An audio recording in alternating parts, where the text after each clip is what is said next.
안녕하십니까, 덕홍맨입니다. 버스 운전 자격 시험 8번째 강의입니다. 여러분을 환영합니다. 바로 문제로 들어가도록 하겠습니다.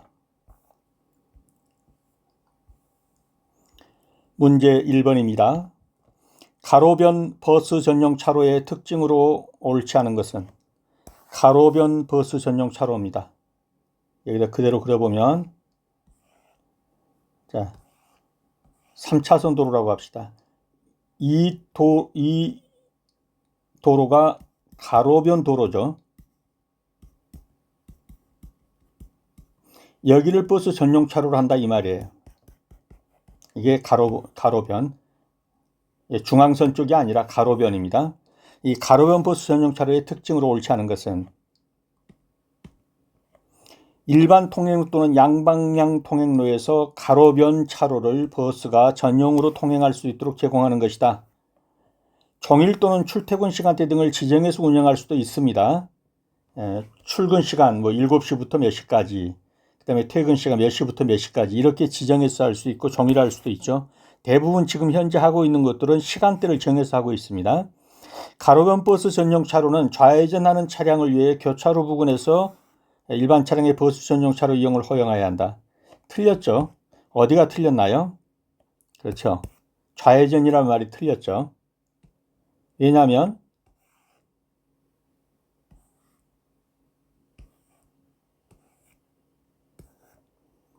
자, 여기가 전용 차로입니다. 가로변. 근데 좌회전하는 차는 여기에 있어야 되겠죠.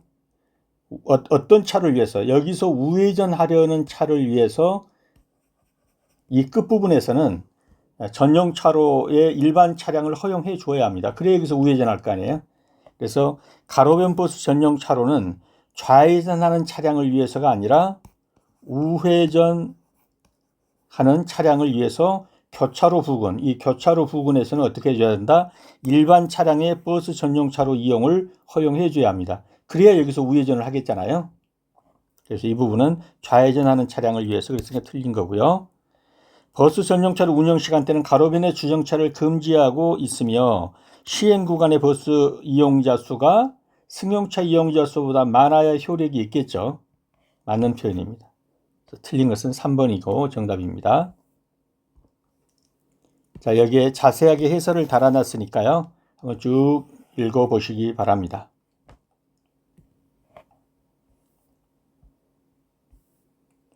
문제 2번입니다.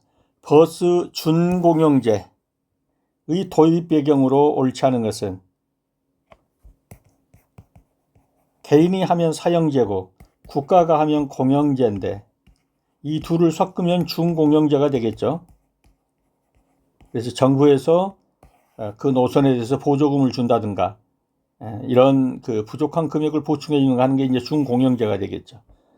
그래서 버스 수요에 적합한 버스 운행 서비스 공급 구조 확보가 곤란하다.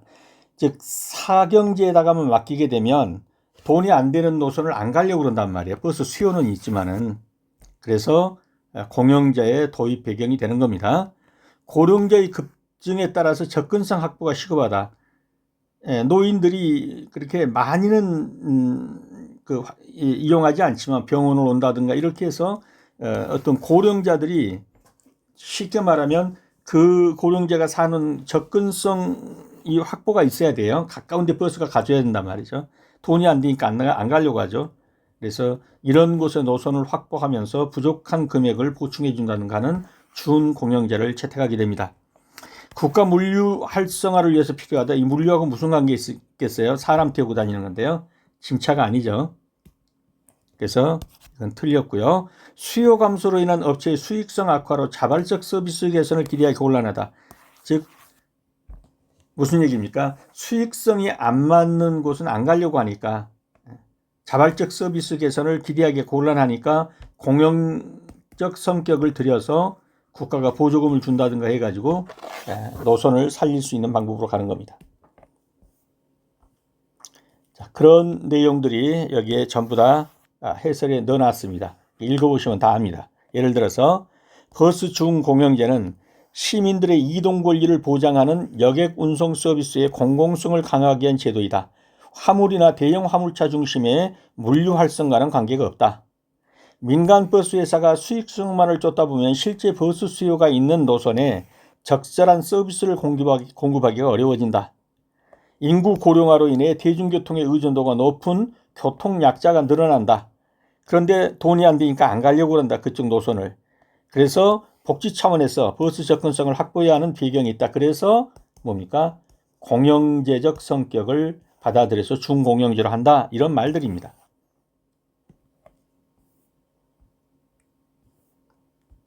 3번입니다. 버스 운영체계 중 이번에는 공영제입니다. 공영제의 장점이 아닌 것은 운행 서비스 공급이 종합적 도시교통계획 차원에서 가능하다. 그렇죠. 국가가 돈 대고 다니까 국가가 계획 세워가지고 하면 됩니다.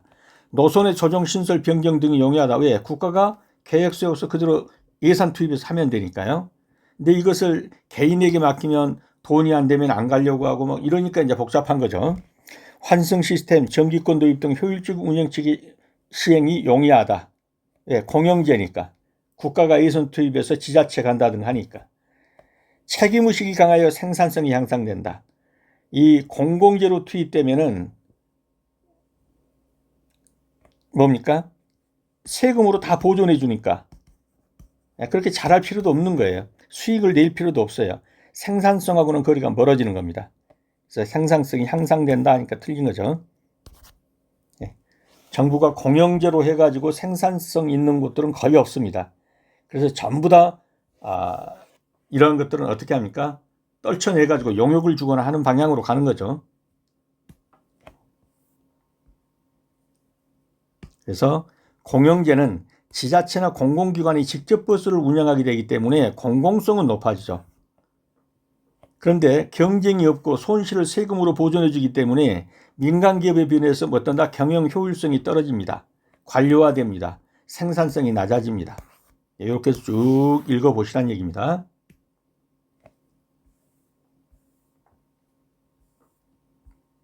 4번입니다. 버스 운전사의 직업병으로 관련이 적은 것은 쭉 보시면 그렇죠. 빈혈이죠. 이런 것들은 직업병으로서 올 수 있습니다. 허리, 스트레스, 만성피로. 빈혈하고는 그렇게 큰 관계가 없습니다. 빈혈은 주로 체내 철분 부족이라든가 영양 불균형 등으로 해서 오는 거죠. 그래서 근무 환경하고는 크게 관련된다고 볼 수는 없습니다. 5번입니다. 무의식 환자의 응급처치 우선순위로 오른 것은 일단은 의식을 잃으면 사람은 혀가 말려 들어가서 목구멍을 막습니다. 그렇기 때문에 맨 먼저 해야 되는 건 뭐죠? 기도 확보해야 합니다. 입을 벌려서 혀를 펴주든지 해가지고서 기도를 확보해주고 그리고 목을 젖혀주는 거죠.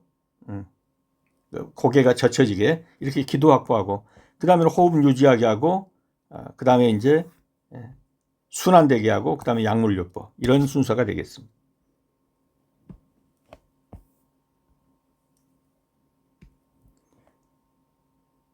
구명의 3단계 맨 먼저 기도 확보, 호흡 유지, 순환. 그래서 이것을 뭐라고 그러죠? ABC라고 그러죠. 기도 확보는 airway, 영어로 하면 호흡 유지는 breathing, calculation, 순환. 약물요법은 마지막에 전문 의료진에 의해서 이제 이루어지는 거죠. 그래서 기도 확보 A, 호흡 유지 B, breathing, 순환 calculation 이런 식으로 된다는 거예요.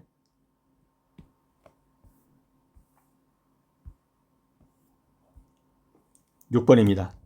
여객의 특수성이나 수요의 불규칙성 등으로 노선 여객 자동차 운송 사업자가 노선 버스를 운행하기 어려운 경우가 아닌 것은 자 이렇게 노선 버스가 불규칙적이고 이래서 어려울 경우에 이제 조건부로 허가를 내주는 경우가 많아요. 그래서 관광지를 기점 또는 종점으로 하는 경우로서 관광의 편의를 제공하기 위해서 필요하다고 인정되는 경우 고속철도 정차역을 기점 또는 종점으로 해서 필요는 다 있는 거잖아요.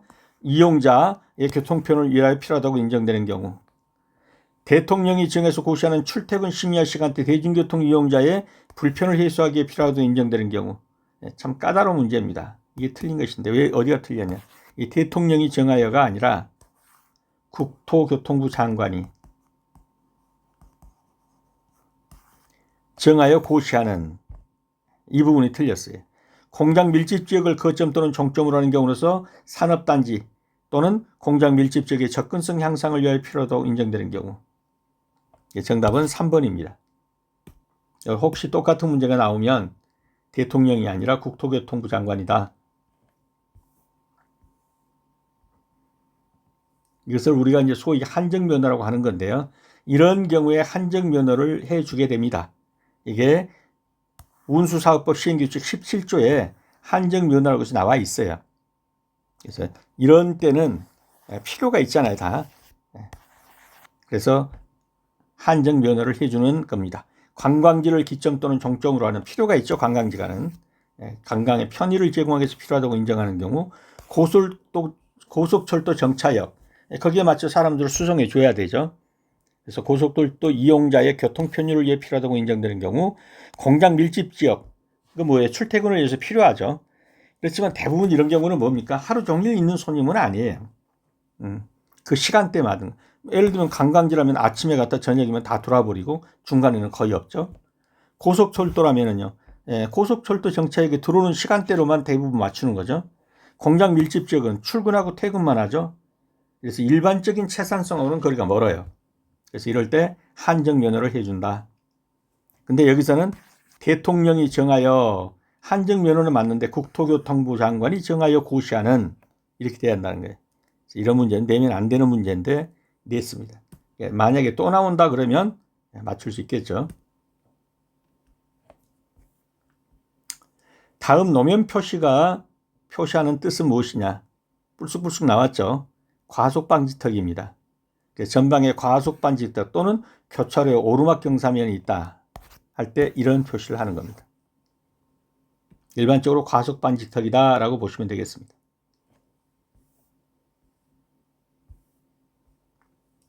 8번입니다.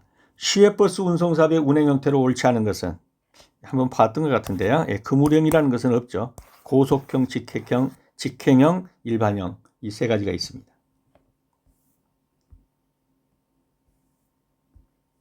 9번입니다.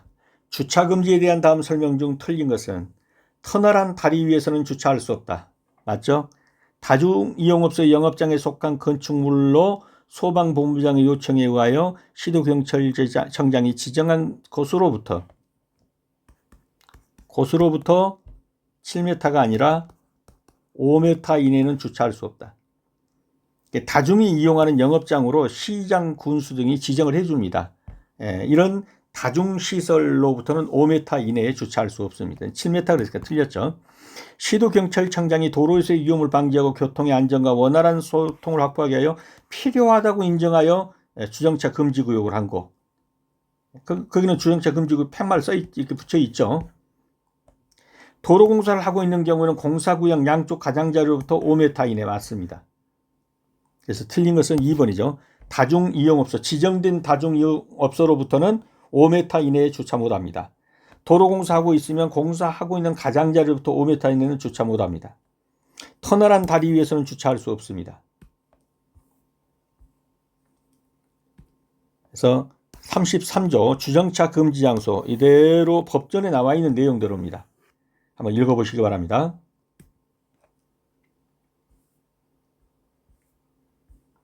10번입니다. 다음 중 교통신호에 대한 설명으로 틀린 것은 가변차로의 가변신호등은 교통신호가 아니다? 틀렸죠? X처에 있다고 그랬고 교통신호 아니다 그러면 안 돼요. 여기 X처인데 이 길로 가보세요. 가변차로로. 그럼 어떻게 되겠어요? 바로 딱지뗍니다. 신호 위반이에요. 그래서 이런 경우도 신호 위반에 들어갑니다. 나머지는 전부 맞는 지문이니까 한번 더 보시고요. 그래서 가변 차로에 설치되어 진행 방향이나 차로의 통행 가능 여부를 표시하는 가변 신호등, 화살표 표시를 한다든가 X 표시를 한다든가 이것도 도로교통법상 엄연한 뭡니까? 교통신호입니다. 따라서 이를 위반하면 뭐가 되죠? 신호 위반에 걸리게 되는 겁니다. 11번입니다. 다음 중 교통사고 야기 후 피해자와 합의하여도 공소권이 있는 것. 합의해도 공소권이 있다 그러면 우리가 주로 이걸 뭐라고 그러죠? 12개 항목 이렇게 말하죠. 쉽게 말하면 종합보험에 들고 피해자와 합의까지 했는데도 구속되거나 형사처벌을 받는 것.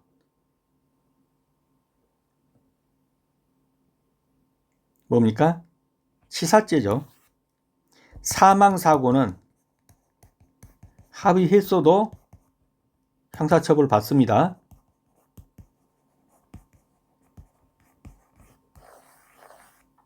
그래서 정답은 3번입니다. 그래서 교통사고 처리 특례법에 나와 있어요. 업무상 과실치상죄, 중과실치상죄 이런 것은 반의사 불벌죄라고 하죠. 명시적인 의사에 반해서 즉 피해를 입으신 분이 처벌 불원의 의사를 표시한단 말이에요. 용서해 주세요. 우리 다 합의 봤습니다. 그러면 이런 치상죄, 중과실치상죄 같은 경우는 형사처벌을 못해요. 그런데 사망사고는 여기 예외로 안 나와 있잖아요. 그렇기 때문에 처벌되는 거예요. 사망사고는. 그리고 이런 죄라 할지라도 치상죄라 할지라도 뺑소니의 경우는 또 뭡니까? 12개 항목에 들어가요. 그래서 합의했다 하더라도 형사처벌 받습니다.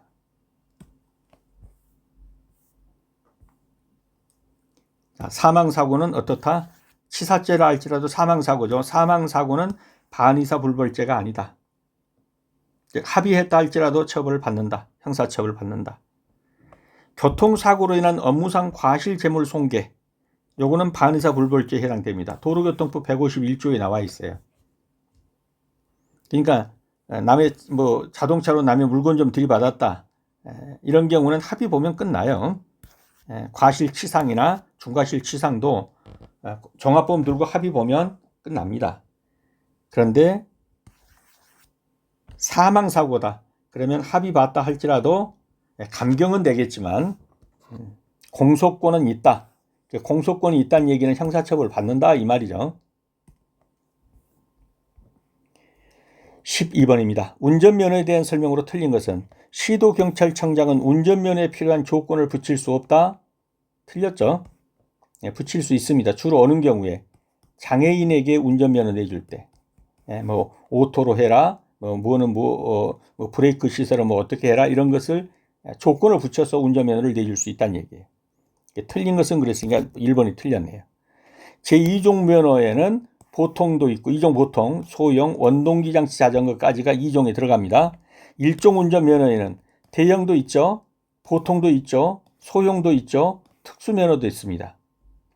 연습 운전면허에는 1종 보통 연습면허도 있고 2종 보통 연습면허가 있습니다. 그래서 틀린 것은 1번입니다. 여기 해석을 자세히 달아놨으니까요. 한번 쭉 읽어보시면 다 알 수 있는 내용입니다.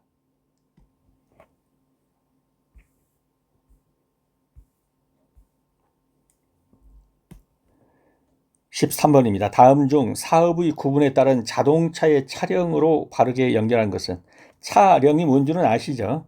영업용에서 그 연도까지만 쓸 수 있어요. 그러니까 이 연도가 지나면 이제 소위 우리가 말하는 폐차한다고 그러죠. 폐차하고는 달라요. 대차하는 거예요. 다른 차로 집어넣어야 돼요. 부려먹을 수 있는 횟수 그렇게 보면 돼요. 차량이라는 거는. 자, 차종이 승용자동차인 특수여객 자동차는 대형이면 몇 년이다? 8년이 아니고 10년입니다. 특수여객 자동차라 하면 어떤 것이죠? 장의사차 같은 게 장의사차. 요거는 10년이에요, 10년. 차종이 승합자동차인 시내버스 운송사업종, 이거 9년 맞아요. 차종이 승합장 시외버스도 9년이에요. 차종이 승합장인 전세버스, 이것도 9년이에요. 그래서 대부분 다 9년이고, 특수여객 자동차, 요 장의사차는 대형은 10년.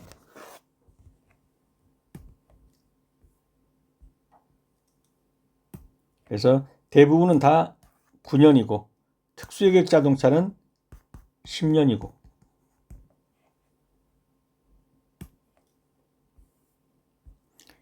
14번입니다. 팔을 차체 밖으로 내어 45도 밑으로 펴서 위아래로 흔드는 신호가 의미하는 것은, 여러분이 한번 그 45도로 밀어서 그 다음에 어떻게 합니까? 밑으로 펴서 위아래로 한번 흔들어 보세요. 무슨 표시 같아요?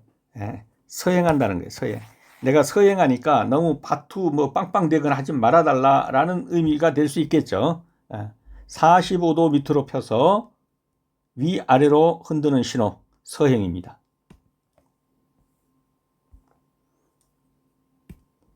그러면 정지할 때는 어떻게 할까요? 팔을 차체 밖으로 내어서 45도 밑으로 펴기만 하고 딱 멈추는 거예요. 그러니까 내가 지금 정지한다 이 말이에요.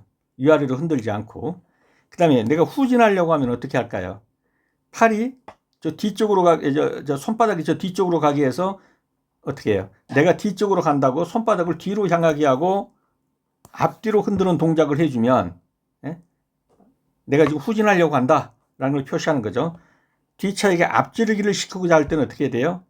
팔을 차체 밖으로 내밀어서 앞뒤로 나가라고 하는 표시를 해주는 거죠. 나가라고.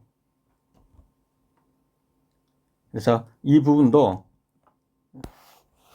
창문을 열고 어떻게 표시하는지를 한번 보시기 바랍니다. 그래서 팔을 차체 밖으로 내밀어서 45도 밑으로 펴가지고 위아래로 흔드는 신호가 의미하는 것은 내가 서행하려고 한다. 너무 재촉하지 말아라. 15번입니다. 신청에 의해 시도경찰청장이 긴급자동차로 지정하지 않는 경우는, 답부터 찍으면 국내의 요인의 공적 업무가 아니라 사적 업무이기 때문에 긴급자동차로 보질 않습니다. 여기에 이제 호송하는 뭐 호위부대 뭐 이런 사람들 이게 공적으로 갈 때 이거는 긴급자동차로 보지만, 자기 사적 업무로 뭐 어떤 요인이, 국내의 요인이 뭐 백화점에 간다, 넥타이 사러 간다. 그런데 그것을 긴급자동차로 볼 수는 없죠. 그래서 사적 업무에 사용된다라고 할 때는 긴급자동차로 지정하지 않습니다. 4번이고 나머지는 다 긴급자동차로 지정되는 경우입니다. 전기, 가스, 지금 급하잖아요. 어느 지역에 전기가 안 들어온다, 가스가 안 들어온다. 그래서 위험을 방지해서 응급작업을 해야 돼요. 자동차가 가서. 이게 긴급자동차란 말이에요. 그다음 민방위 업무를 수행하는 기관에서 긴급예방 또는 복구를 위해 출동에 사용하는 자동차, 긴급자동차입니다. 도로관리를 위하여 사용되는 자동차 중 도로상의 위험을 방지하기 위해서 지금 응급작업으로 지금 나가고 있습니다. 긴급하죠. 또 여기 자동차를 단속하기 위해 사용되는 자동차도 긴급자동차입니다. 네, 국내의 요인이 넥타이 사러, 옷 사러, 백화점에 가는 사적 업무, 그거는 긴급자동차로 볼 수가 없죠. 이 부분도 멈추시고 쭉 읽어보시기 바랍니다.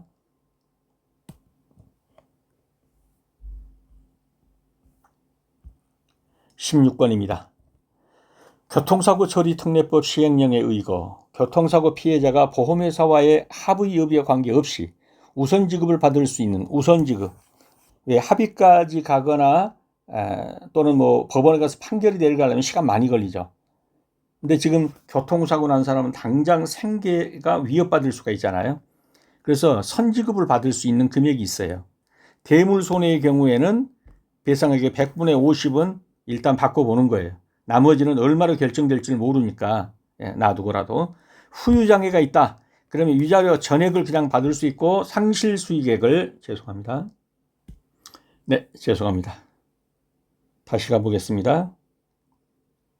우선 지급받을 수 있는 경우, 대물손해의 경우 대물배상액의 100분의 50을 우선 지급받을 수 있습니다. 후유장애가 있을 경우에 위자료는 전액을, 그 다음에 상실수익액의 100분의 50에 해당하는 금액을 우선 지급받을 수 있습니다. 부상의 경우 위자료 전액과 휴업손해액의 100분의 70이 아니라 100분의 50을 우선 지급받을 수 있습니다. 치료비는 전액을 우선 지급받을 수 있습니다. 그래서 틀린 것은 3번입니다. 부상의 경우에는 위자료 전액에다가 휴업손해액의 100분의 50에 해당하는 금액을 우선 지급받는다 라고 교통사고 처리 특례법 시행령 3조에 나와 있어요. 지금 본 모든 내용은 이 조문에 다 나와 있어요. 후유장애가 있을 경우에는 위자료 전액은 다 받고 상실 수익액은 100분의 50에 해당하는 금액을 받을 수 있습니다. 우선 지급받는다는 얘기예요. 그 다음에 대물손해의 경우에도 산출 대상 배물의 배상액의 100분의 50에 해당하는 금액. 이것은 교통사고를 당한 사람의 어떤 생계적 차원에서 배려를 하는 겁니다. 17번입니다. 다음 중 도주 뺑소니 사고가 아닌 것은? 정답부터 찍으면 3번이죠. 피해자 일행이 사고가 났는데 막 구타하고 폭행하려고 합니다.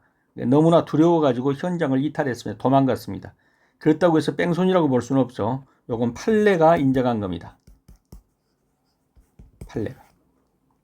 이런 경우에도 일단 도망가서 경찰관서 같은 데 가가지고 뭐 해야겠죠?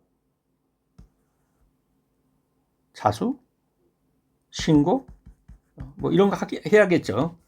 사실은 이렇게 해서 내가 사고를 냈는데 그분들이 나와서 나에게 막 해코지하려고 해서 너무 무서워가지고 일단 도망 나왔습니다. 근데 이 자체로서는 지금 뺑소니로 보진 않는 거예요. 왜? 너무 무서워가지고 두려워서 현장을 이탈한 경우니까. 근데 이러한 경우는 뺑소니입니다. 잘 보십시오. 운전자 바꿔치기 했습니다. 뺑소니예요. 현장에 도착한 경찰관에게 거짓으로 진술했어요. 자기가 쳐놓고 지나가다 보니까 다친 사람이 있어서 내가 신고했습니다. 이렇게 거짓말했죠. 그 뺑소니예요. 피해자 사상 사실을 인식하거나 예견됨에도 뭐 얼마 안 다쳤을 거야. 근데 다쳤어도 어쩔 수 없어. 이러고 지나가 버렸어요. 뺑소니죠. 그러니까 이런 경우는 뺑소니라고 보기는 어렵다.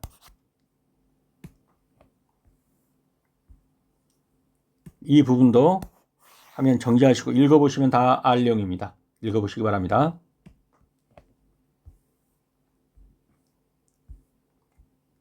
18번입니다. 다음 중 자동차의 전기장치 구성 부품에 해당하는 것은? 이런 문제 나오면 다른 건 다 알겠는데 이것인가? 이것인가? 뭐 이렇게 이제 그죠? 정답이 둘은 아닐 것 같고 점화 플러그 배전기 그러면 이거 전기장치인데 발전기 이거 전기장치인데 주로 발전기는 뭐예요? 생산해 가지고 배터리에 보내 가지고 저장하게 한다든가 이게 발전기고 점화 플러그 및 배전기는 다 뭐예요? 요거는 연소시키는데 필요한 기관에 필요한 보조장치죠.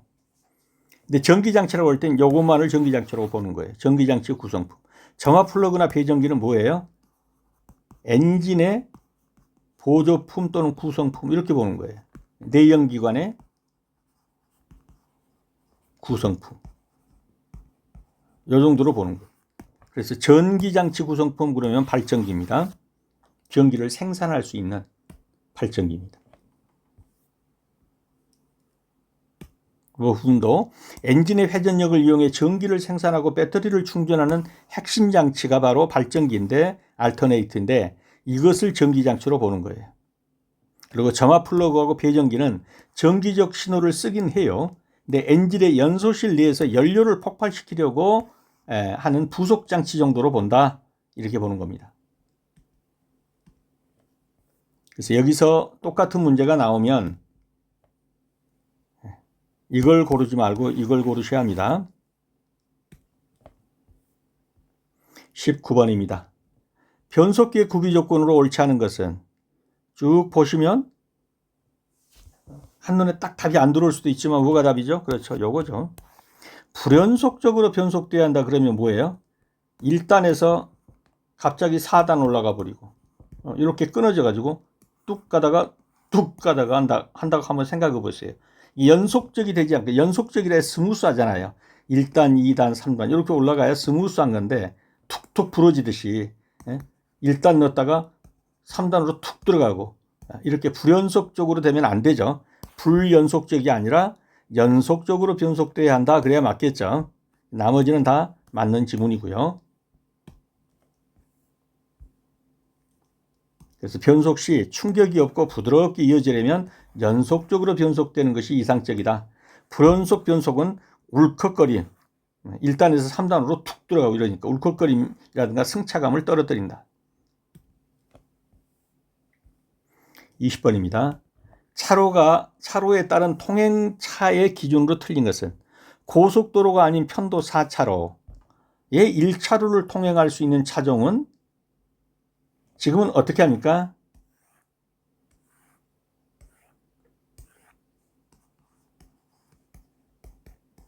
일반 도로에서 차로가 4개면 요 둘을 왼쪽 차로, 이 둘을 오른쪽 차로 이렇게 말하죠. 고속도로가 아닌 편도 4차로 1차로를 통행할 수 있는 차. 승용자동차, 경영, 중형, 소형 승합자동차 맞죠? 대형 승합자동차 어디로 가야 돼요? 여기 4차로. 고속도로 편도 2차로. 고속도로의 편도 1차로, 2차로입니다. 그러니까 1차로는 뭐예요?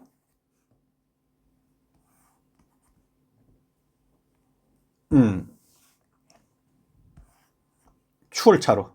갑자기 생각이 안 나요. 추월차. 2차로는 모든 차가 다닐 수 있는 차로.